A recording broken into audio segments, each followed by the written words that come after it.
Hello friends, myself AP Kadam from SGM College Karad. Today we have discussed the chapter of gravitation, 11th standard. आज आपण gravitation हा chapter start करत आहोत. आता gravitation म्हणजे काय, ग्रॅव्हिटेशनचा शोध कुणी लावला हे आज आपण डिस्कस करणार आहोत. याच्यानंतर आपण जे 2 पॉईंट बघणार आहोत ते म्हणजेच कोणते असणार आहेत, Newton's law of gravitation and Kepler's law of planetary motion. Firstly आपण जो बघणार आहोत पॉईंट तो म्हणजेच तुमचा आहे Newton's law of gravitation. Newton's law of gravitation म्हणजेच काय, तर पहिल्यांदा न्यूटन्स लॉ ऑफ न्यूटन्स हे एक सायंटिस्ट होते. न्यूटन्स या सायंटिस्टने एका झाडाखाली बसलेले असतात, ॲपलच्या झाडाखाली ते बसलेले असतात. वरून ॲपल खाली पडतं. ॲपल खाली पडल्यानंतर ते विचार करू लागतात की ॲपल आहे ते खालीच कसं काय पडलं, स्ट्रेट लाईननेच कसं काय खाली आलं. ते विचार करतात ते हॉरिझॉन्टल का नाही गेलं. हॉरिझॉन्टल जर पण जाऊ शकत होतं पण ते स्ट्रेटच लाईनने खाली आलं. तर त्याच्यामध्ये एक त्यांनी स्टडी केला. त्याचा स्टडी केल्यानंतर लक्षात आलं की अर्थला ॲपल आहे ते काय ॲपल काय होते, अर्थसाठी ॲट्रॅक्ट होते. ॲपल आहे ते अर्थकडे ॲट्रॅक्ट केलं जाते. म्हणजे तिथे कोणता तरी एक फोर्स आहे. ॲट्रॅक्ट केले म्हणजे ते काय अर्थ काही ओढून घेत नाही आहे, तो तिथे काहीतरी फोर्स असणार आहे. तो फोर्स म्हणजे कोणता फोर्स, तोच फोर्स म्हणजे कोणता असणार आहे, gravitational force. Apple is to attract toward the earth. Apple काय होते, ॲट्रॅक्ट होते कशाकडे, तर अर्थकडे अट्रॅक्ट होते. फॉर एक्झाम्पल आपण बॉलचं जरी घेतलं तरी चालू शकतं. बॉल काय होतात, वरती जर बॉल आपण फेकले, बॉलवर वरती फेकल्यानंतर ते हवेत उडतात का, हवेत उडत नाहीत. हवेत उडायला पाहिजे होते ना, हवेत उडत नाहीत. का उडत नाहीत, ते खाली अर्थकडेच काय येतात, तर तिथे काय असतो, ग्रॅव्हिटेशनल फोर्स असतो. तिथे ग्रॅव्हिटेशनल फोर्स असल्यामुळे बॉल आहे तो काय होतो, खाली पडला जातो. फॉर अजून एखादं एक्झाम्पल आपण घेऊ शकतो. कोणतं एक्झाम्पल आहे ते, तर 2 मासेस, वेगवेगळ्या डिफरंट मासेसचे पार्टिकल्स मी आहे ते इथे घेते. सपोज इथं आपण एक काय घेतला पॉईंट M1. हा असेल तुमचा कोणता, एक मासचा एक पार्टिकल घेतलेला आहे. हा असेल तो तुमचा कोणता असणार आहे, M2. इथे आहे तो तुमचा कोणता आहे, M2चे 2 पार्टिकल. आपण M1 अँड M2 असे 2 पार्टिकल घेतलेले आहेत. या 2 पार्टिकलमध्ये हे एकमेकांच्याकडे काय होत आहे, तर ॲट्रॅक्ट होत आहेत. एकमेकांच्याकडे कसे होत आहेत, ते ॲट्रॅक्ट होत आहेत. इथून ते इथपर्यंत ॲट्रॅक्ट होत आहेत, इथून ते इथपर्यंत ॲट्रॅक्ट होत आहेत. मग जेव्हा इथून ते इथपर्यंत ते ॲट्रॅक्ट होत आहेत तेव्हा इथून ते इथपर्यंत लागणारा जो फोर्स आहे तोच म्हणजे इथून फोर्स असणार आहे. तो काय असणार आहे तुमचा force, force is directly proportional to the M1 into M2. यालाच आपण कसं म्हणू शकतो, तर force is directly proportional to the product of the 2 masses. 2 mass वेगवेगळ्या प्रकारचे आहेत म्हणजेच त्याला काय आपण म्हणले, M1 अँड M2. आणि प्रोडक्ट ऑफ दी मासेस का म्हणायचं, जिथे मल्टिप्लिकेशन असेल तिथं आपण काय म्हणतो, तर प्रोडक्ट ऑफ दी मासेस. म्हणून आपण इथं काय म्हणणार आहे, force is directly proportional to the M1 and M2. हे एकमेकांच्याकडे अट्रॅक्ट होत आहेत म्हटल्यानंतर त्याच्यावरती काय असणार आहे, फोर्स हा काय होतो, डायरेक्टली प्रोपोर्शनल होते. मग इथून ते इथपर्यंत जेव्हा ते अट्रॅक्ट होत आहे तेव्हा इथला डिस्टन्स जो येईल तो काय असणार आहे, तुमचा डिस्टन्स R हा डिस्टन्स असणार आहे. R हा डिस्टन्स म्हणजेच आपला काय येणार, R त्याच्याबरोबर काय असणार आहे, इन्व्हर्सली प्रोपोर्शनल असणार आहे. म्हणून इथं लिहिताना आपण कसं म्हणू शकतो, force is inversely proportional to the 1/r square, square of the distance between them. म्हणजेच आपण इथे लिहिताना काय म्हणतोय, force is directly proportional to the 1/r square. आता इथून जेव्हा आपण हे दोन्ही बघितलेले आहेत ते काय घेतोय, दोन्ही डिफरंट पार्टमध्ये लिहिलेले आहेत. डिफरंट पार्टमध्ये लिहिताना आपण काय म्हणतोय, तर force is directly proportional to M1 M2. Force is inversely proportional to the 1/r square. दोन्ही आता एकत्र केल्यानंतर कसं येईल सांगा, force is directly proportional to the product of the 2 masses inversely proportional to the R square. Inversely proportional to the R square. म्हणजेच हेच equation आपण कसं म्हणू शकतो, इक्वल टू मध्ये जर घ्यायचं असेल तर इक्वल टू मध्ये हे इक्वेशन कसं येतंय तुमचं, force is equal to constant M1 M2 divided by R square. जर आता कॉन्स्टंटची कधीही आपण जेव्हा फोर्स आहे तो डायरेक्टली प्रोपोर्शनल असेल, त्याचं जर इक्वल टू करायचं असेल तर तिथे कोणती तरी कॉन्स्टंट व्हॅल्यू ॲड होते. आता इथे ॲड होणारी कॉन्स्टंट व्हॅल्यू कोणती असू शकते? जो फोर्स आपण घेतोय तोच फोर्स काय होणार आहे, त्याची कॉन्स्टंट व्हॅल्यू आहे ती इथे ॲड होणार आहे. ती कोणती असणार आहे? ग्रॅव्हिटेशनची. ग्रॅव्हिटेशनची जी जो आहे तो आपण इथे ॲड करणार आहोत. F is equal to G into m1 divided by R square. आता हा झाला फॉर्म्युला तुमचा कोणता झाला? Force is equal to G into m1 divided by R square. हेच म्हणजे काय झालं तुमचं ग्रॅव्हिटेशन. हा जो फॉर्म्युला झाला तो म्हणजे कोणता फॉर्म्युला झाला? तर हा जो फॉर्म्युला आहे तो ग्रॅव्हिटेशनचा फॉर्म्युला आहे. आता ह्याच्यावरून तुम्ही स्टेटमेंट लिहू शकताय. Every part of matter is attracts to other particle of matter with a force which is directly proportional to the product of the two masses and inversely proportional to the square of the distance between them. It is called as gravitation. आता इथे तुम्हाला समजतंय gravitation म्हणजे काय? Gravitation तुम्हाला समजू शकतंय की आपण डायरेक्टली, किती इझी आहे ना, डायरेक्टली स्टेटमेंट तुम्हाला पाठ करायची गरज आहे का? गरज नाही. डायरेक्टली तुम्ही हा फॉर्म्युला घेऊ शकता आणि या फॉर्म्युल्यावरून तुम्ही स्टेटमेंट तयार करू शकता. मग काय स्टेटमेंट येत आहे? Every part of particle is attracts to other particles with a force which is directly proportional to the product of the two masses and inversely proportional to the square of the distance between them. It is called as the gravitation. आता इथं तुम्हाला समजलं gravitation म्हणजे काय. For example आपण जरी घेऊ शकतो ग्रॅव्हिटेशनचा फोर्स कोणकोणते अजून असू शकतात. फॉर एक्झाम्पल आपण म्हटलं तर रेन ड्रॉप इन अर्थ. रेनचे जे ड्रॉप आहेत ते पण काय होतात? खाली पडतात. बॉल जर आपण वरती फेकला तरी तो देखील काय होतो? खाली पडतो. हेच काय आहे, तिथे काय प्रेझेंट असणार आहे? तर ग्रॅव्हिटेशन प्रेझेंट असणार आहे. तुम्हाला समजलंच असेल आत्तापर्यंत की आपले ग्रॅव्हिटेशन म्हणजे काय. आता ह्याच्यावरून जर आपल्याला रिमाइंडिंग पॉईंट जर आपण लक्षात ठेवायचे म्हणले तर हा जो फोर्स असतो तो कोणता फोर्स येतो? तर हा जो फोर्स आहे तो कॉन्झर्वेटिव्ह फोर्स आहे.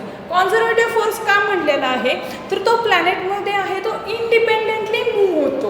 दॅट्स वाय त्याला आपण काय म्हणतो? तर कॉन्झर्वेटिव्ह फोर्स म्हटलेला आहे. आणि हे जे पॉईंट आहेत म्हणजे मासेस आपण जे घेतलेले आहेत, जे पार्टिकल्स असतात ते काय होतात? इंडिपेंडेंटली मूव्ह होतात. नेचरमध्ये कसे असतात ते?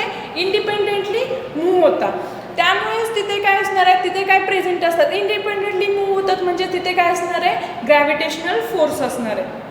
That's why it is called as the gravitation force. हा कुणी डेव्हलप केलेला होता? तर ग्रॅव्हिटेशनचा न्यूटन्स या सायंटिस्टने. मग आता हा इथे तुम्हाला पॉईंट समजलेला आहे न्यूटन्स लॉ ऑफ ग्रॅव्हिटी. यालाच आपण काय म्हणतो? तर Newton's law of gravitation. Newton's law of ग्रॅव्हिटेशनचं स्टेटमेंट तुम्हाला समजलेलं आहे. आता याच्यामध्येच हा जो जी तुम्हाला कन्फ्युजन करत असेल की हा जी म्हणजेच काय, तर G means universal gravitational. Okay. Universal gravitational म्हणजेच काय येत आहे? तर त्याची जी व्हॅल्यू आहे ती डिस्कवर केलेली आहे. G is equal to capital G is equal to 6.67 into 10⁻⁻11.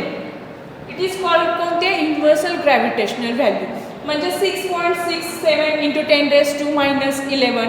त्यालाच युनिट काय येणार आहे तुमचा? युनिट काय असणार आहे तिथं? न्यूटन्स मीटर स्क्वेअर पर kg स्क्वेअर. आता ही जी व्हॅल्यू आलेली आहे ती कोणती आहे तुमची? Universal gravitational law. G is equal to काय असते? जीची व्हॅल्यू मीन्स काय? Universal gravitational law. हाच आता आपण 11 चॅप्टरमध्ये तुमचं जे ग्रॅव्हिटेशन चॅप्टर आहे त्याच्यामध्ये 2 पॉईंट सेपरेट दिलेले आहेत, बट ते एकच पॉईंटमधले येतात. न्यूटन्स लॉ ऑफ ग्रॅव्हिटेशन जरी विचारला तरी तुम्ही हा लिहू शकता. युनिव्हर्स लॉ ऑफ ग्रॅव्हिटेशन जरी विचारला तरी देखील हे स्टेटमेंट तुम्ही लिहू शकता. म्हणजे इथं तुम्हाला समजलं ग्रॅव्हिटेशन मी मगाशी स्टार्ट करतानाच सांगितलेलं की आपण 2 पॉईंट बघणार आहोत. फर्स्टली बघणार होतो gravitation, Newton's law of gravitation, gravitation म्हणजे काय, हा पॉईंट आता आपण डिस्कस केलेला आहे. नंतरचा पॉईंट आहे तो म्हणजेच कोणता असणार आहे, Kepler's law of planetary motion. Kepler's law of planetary motion म्हणजेच काय, केप्लर्स कोण होते, तर केप्लर्स एक सायंटिस्ट होते. जेव्हा न्यूटन्सने ग्रॅव्हिटेशनचा शोध लावलेला, त्याच्यानंतर एक सायंटिस्ट, खूप सायंटिस्टने शोध लावलेले आहेत, मग त्याच्यावरती वेगवेगळे लॉ तयार केलेले आहेत. मग त्याच्यामध्ये पहिल्यांदा न्यूटन्सने शोध लावलेला होता ग्रॅव्हिटेशनचा, त्याच्यानंतर गॅलिलिओ आले. गॅलिलिओ या शास्त्रज्ञांनी काय केलं, जे सोलार सिस्टीम आहे आपली, सोलार सिस्टीममध्ये त्यांनी इथून आपण स्टार बघतो, खालून स्टार बघतो बरोबर, वरती खालून बघताना डोळ्यांनी बघावं लागतात. जर डोळ्यांनी बघितले तर त्याचे मोशन आपल्याला व्यवस्थित दिसतात का, मोशन व्यवस्थित दिसत नाहीत. त्याच्यासाठी आपल्याला टेलिस्कोपची गरज लागते. मग ते टेलिस्कोप कोणी इन्व्हेंट केला, तर गॅलिलिओ या शास्त्रज्ञांनी टेलिस्कोप फर्स्टली इन्व्हेंट करणारे जे शास्त्रज्ञ होते, टेलिस्कोप जो इन्व्हेंट केलेला आहे ते शास्त्रज्ञ म्हणजे गॅलिलिओ. गॅलिलिओ या शास्त्रज्ञांनी फर्स्टली टेलिस्कोप इन्व्हेंट केला. टेलिस्कोप इन्व्हेंट केल्यानंतर त्यांनी प्लॅनेट्समधले जे मोशन आहेत ते बघायला चालू केले. मग त्याच्यावरती त्यांनी स्टडी केला, त्याचे रिडिंग्स, ऑब्झर्वेशन जे आहे ते कलेक्ट करायला सुरुवात केली या गॅलिलिओ शास्त्रज्ञांनी. नंतर त्यांच्यानंतर जे आले शास्त्रज्ञ ते कोणते होते, इव्हॉसन केपलर म्हणजे या शास्त्रज्ञांनी काय केलं, त्यांनी जे कलेक्ट केलेले जेवढे डाटा होता, जो कलेक्ट केलेला डाटा होता त्याच्यावरती त्यांनी ॲनालिसिस चालू केला, त्याच्यावरती रिसर्च चालू केला आणि त्याच्यावरती त्यांनी 3 लॉज तयार केलेले आहेत. 3 लॉज कोणकोणते आहेत, तर फर्स्ट लॉ आहे तुमचा law of orbit, second law आहे law of area and third law आहे लॉ ऑफ पिरियड्स. आता फर्स्ट जो लॉ आहे तो कोणता आहे, फर्स्ट अँड सेकंड लॉ आहे तो कधी त्यांनी 1609 साली काय केलेले आहेत, फर्स्ट जे 2 लॉ आहेत ते इन्व्हेंट केलेले होते, पब्लिश केलेले होते.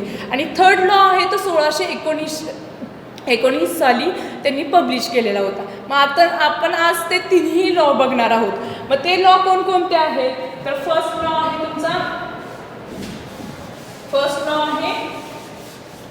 Law of orbit. First law कोणता आहे, लॉ ऑफ ऑर्बिट. त्यांनी प्लॅनेटरी मोशन, केप्लर्सने काय केलं, प्लॅनेटरी मोशनमधले जे मोशन्स आहेत, सोलार सिस्टीममध्ये प्लॅनेट्स आहेत ते सनच्या अराउंडली मूव्ह होतात. मग ते कोणत्या ह्याने प्रूफ होऊ शकतात, तर त्याच्यासाठी त्यांनी 3 लॉ तयार केले. फर्स्ट लॉ आहे तुमचा लॉ ऑफ ऑर्बिट. त्या ऑर्बिटच्या या लॉमध्ये कोणता लॉ आहे, all planets move in around the sun in elliptical orbit. All planets काय होतात, move in elliptical orbit around the sun. म्हणजेच काय बघा, इकडे हा इलिप्स शेपमधला मी एक इलिप्समध्ये घेतलेला आहे. इथं इलिप्स जेव्हा आपण घेतो तेव्हा त्याचे 2 इम्पॉर्टंट पॉईंट्स येतात. 1 हा पॉईंट आहे, 1, 2 हा सेकंड पॉईंट आहे. आता इथे एका पॉईंटला आपण हा फोकस पॉईंट आहे फर्स्ट, त्याला आपण F1 म्हटलेला आहे. सेकंड फोकस पॉईंट आहे तो काय F2 असतो. बट जो सेकंड फोकस पॉईंट आहे त्याच्यावरती सन आहे तो काय होतो, तिथं लोकेटेड झालेला असतो. दॅट्स वाय तिथं मी S नोटेशन दिलेलं आहे. तिथं नोटेशन कोणतं दिलं आहे, S दिलेलं आहे. म्हणजे तिथं सन काय झालेलं आहे, लोकेटेड झालेलं. आणि या इलिप्टिकल शेपमध्ये प्लॅनेट आहे ते काय होते, मूव्ह होते. प्लॅनेट आहे ते काय होणार आहे, मूव्ह होणार आहे. हा आहे तो काय आहे तुमचा प्लॅनेट, तो काय होतोय, मूव्ह होतोय. मग तो कोणत्या शेपमध्ये, तेच लॉमध्ये काय सांगितलेलं आहे की सनच्या अराउंड प्लॅनेट आहे तो इलिप्टिकल शेपमध्ये मूव्ह होतो. जे आपले प्लॅनेट्स सोलार सिस्टीममधले जे प्लॅनेट्स आहेत सनच्या अराउंडली मूव्ह होतात. पण ते कोणत्या शेपमध्ये होतात ते कोणी सांगितलेलं आहे, तर केप्लर्सने सांगितलेलं आहे. First law of orbit. Orbit कोणत्या ऑर्बिटमध्ये, तर इलिप्टिकल ऑर्बिटमध्ये ते मूव्ह होतात. इथे हा पॉईंट तुम्हाला समजला, लॉ ऑफ ऑर्बिट. त्याचाच लॉ काय आहे, तर all planets move around the sun in a elliptical orbit. Okay, second आपण घेतोय. आता हा जे तुम्ही म्हणत असाल, हे जे 2 पॉईंट आहेत, इकडे पॉईंट F1 घेतलेला आहे, इकडे हा पॉईंट मी F2 घेतलेला आहे, म्हणजेच S घेतलेला आहे.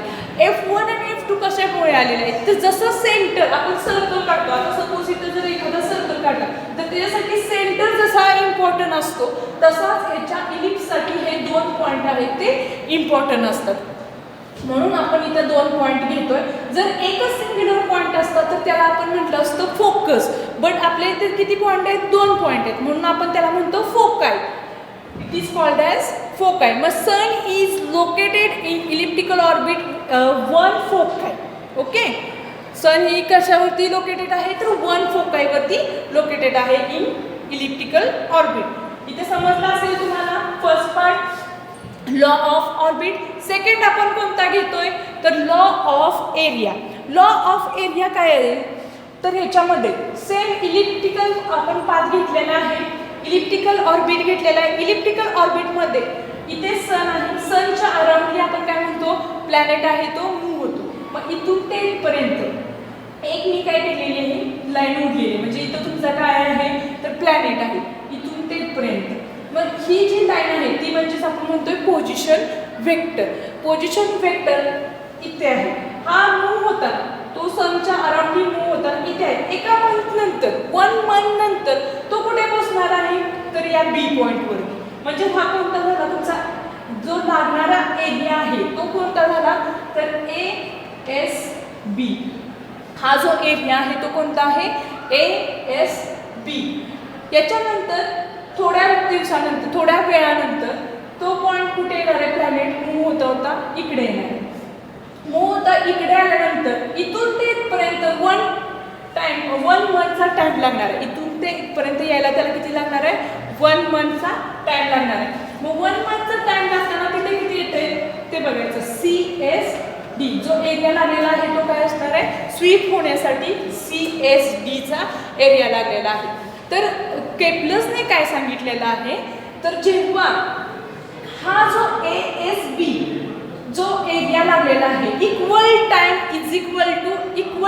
Interval is equal to equal area.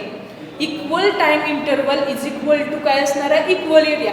जेवढा तुमचा प्लॅनेट ट्रॅव्हल व्हायला जेवढा वेळ लागतो तेवढाच काय असणार आहे ते एरिया देखील तेवढेच लागणार आहे. मग इथून ते इथपर्यंत ASB साठी ट्रॅव्हल होण्यासाठी 1 मंथचा जर टाइम लागत असेल तर तो एरिया किती असेल ASB. म्हणजे ASB इज इक्वल टू काय असणार आहे इकडचा देखील सेम तसाच आहे. टाइम पिरियड कसं असणार आहे 1 मंथसाठीच आहे. 1 मंथसाठी आहे म्हणल्यानंतर जो एरिया लागतो तो देखील किती सेमच असणार. म्हणून आपण म्हणतो ASB is equal to CSD. ASB is equal to काय असणार आहे CSD इक्वल टाइम इंटरवल. आपण sweep a planet and sun sweeps in equal area and equal time interval. Okay, planet काय असणार आहे तुमचा इक्वल एरिया जेवढा तुमचा टाइम लागणार आहे इक्वल टू त्याच्यात तेवढाच काय असणार आहे टाइम जेवढा लागणार आहे तेवढाच त्याचा एरिया देखील असणार आहे. ओके, तो झाला कोणता तुमचा law of area. Law of एरियाचं तुम्हाला समजलं काय आपण म्हणतोय. लॉ ऑफ एरिया म्हणजेच law of area position vector किंवा असं देखील म्हणू शकतोय आपण position vector of a planet. Position vector of a planet sweeps in equal area in equal time interval. Simple आहे की नाही. हा झाला तुमचा कोणता सेकंड लॉ. आता थर्ड लॉ कोणता आहे तर law of periods. Third law कोणता आहे तर लॉ ऑफ पिरियड. मग आता ह्याच्यामध्ये लॉ ऑफ पिरियड म्हणजेच कोणता आहे तर ह्याच्यामध्ये जेव्हा प्लॅनेट आपलं मूव्ह होतं प्लॅनेट आहे सनच्या अराउंडली काय होतं मूव्ह होतं तर त्याच्यासाठी जो लागणार आहे प्लॅनेट इथून ते इथपर्यंत मूव्ह होणार आहे बरोबर. मूव्ह होताना तो कोणत्या शेपमध्ये होतोय इलिप्टिकल शेपमध्ये मूव्ह होतोय. इलिप्टिकल शेपमध्ये जेव्हा तो मूव्ह होतोय तेव्हाच तो काय असणार आहे त्याचं एक रिव्हॉल्युशन कंप्लीट होते. 1 रिव्हॉल्युशन काय होते त्याचं कंप्लीट होते. 1 रिव्हॉल्युशन जसं कंप्लीट होईल तसं त्याला लागणारा जो टाइम आहे तो किती असणार आहे त्याचा टाइम पिरियड असणार आहे तो T असणार आहे. त्यालाच आपण काय म्हणतो T. तो जो टाइम लागणार आहे तो काय असणार आहे T² चा टाइम असणार आहे. Is directly proportional to the. आता इथं आपण काय म्हणतो, सन इथे आहे बरोबर. सन पासून प्लॅनेट मूव्ह होते म्हणजे इथून ते इथपर्यंत डिस्टन्स काहीतरी पोझिशन वेक्टरचं त्याच्या आलेली आहे, इथून ते इथपर्यंत डिस्टन्स आहे. बट जेव्हा तो ट्रॅव्हल होऊन प्लॅनेट इथे येईल तर त्याचं जे डिस्टन्स असेल ते काय असणार आहे, लार्जेस्ट. म्हणजे लांब तुमचं डिस्टन्स जे येणार आहे प्लॅनेटचंच, planet and sun between the distance आहे ते कसं असणार आहे, लांब जास्तच असणार आहे, लार्जेस्ट असणार आहे. आणि इथून इथपर्यंत असेल तर ते स्मॉलेस्ट असणार. मग सिमिलर राहते का, जे स्पीड आहे ते सिमिलर राहत आहे का, नाही. सिमिलर राहत नाही म्हटल्यानंतर त्याचं जे ॲव्हरेज डिस्टन्स आहे तो म्हणजे आपण काय घेतोय, आर घेतोय. तो म्हणजेच काय घेणार आहे आपण, आर कन्सिडर करणार आहे. मग आता ह्याच्यावरती टाइम पिरियड किती लागलेला आहे आपल्याला, 1 रिव्हॉल्यूशनसाठी capital T square is directly proportional to the R cube.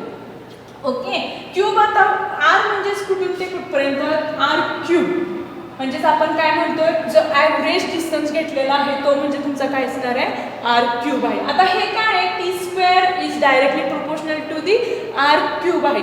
मग याच्यातच आपण जर इक्वल टूचं चिन्ह घेतलं तर काय होतं, मगाशी सांगितलं जसं जेव्हा आपण डायरेक्टली प्रोपोर्शनलचं असेल ते इक्वल टूमध्ये करायचं कन्वर्ट असेल तर तिथं आपण कॉन्स्टंट व्हॅल्यू घेतो. मग कॉन्स्टंट व्हॅल्यू कशी येते, T square is equal to constant value मी केची घेते, के इंटू आर क्यूब. आता ही जी व्हॅल्यू आलेली आहे हेच काय करते, रिकन्वर्ट करते, T square divided by R cube is equal to K. This is the third law of periods. This is the third law of period. आता हे लिहिताना आपण स्टेटमेंट कसं लिहू शकतो सांगा, the square of the time, the square of its period of revolution around the sun is directly proportional to the cube of the mean distance of a planet. Okay, हा झाला कोणता तुमचा थर्ड लॉ. लिहिताना आपण directly कसं लिहू शकतोय, square of the 1 revolution T square divided by cube of divided by R cube is equal to K. This is the third law of periods. आता इथे तुम्ही बघितलेले आहेत, आपण आजच्या लेक्चरमध्ये काय काय बघितलेलं आहे, तर फर्स्टली बघितलेलं होतं की ग्रॅव्हिटेशन म्हणजे काय. ग्रॅव्हिटेशन नंतर आपण बघितलेलं होतं Newton's law of gravitation. Newton's law of gravitation बघितल्यानंतर आपण बघितलेलं Kepler's law of planetary motion. मग आता इथे तुम्हाला एक्सप्लेन केलेलं आहे तेच तुम्हाला समजलेलं असेलच. इथे हा पॉईंट मी संपवत आहे, इथे मी स्टॉप करते. नेक्स्ट लेक्चरमध्ये आपण नेक्स्ट पॉईंट बघणार आहोत. Okay, thank you.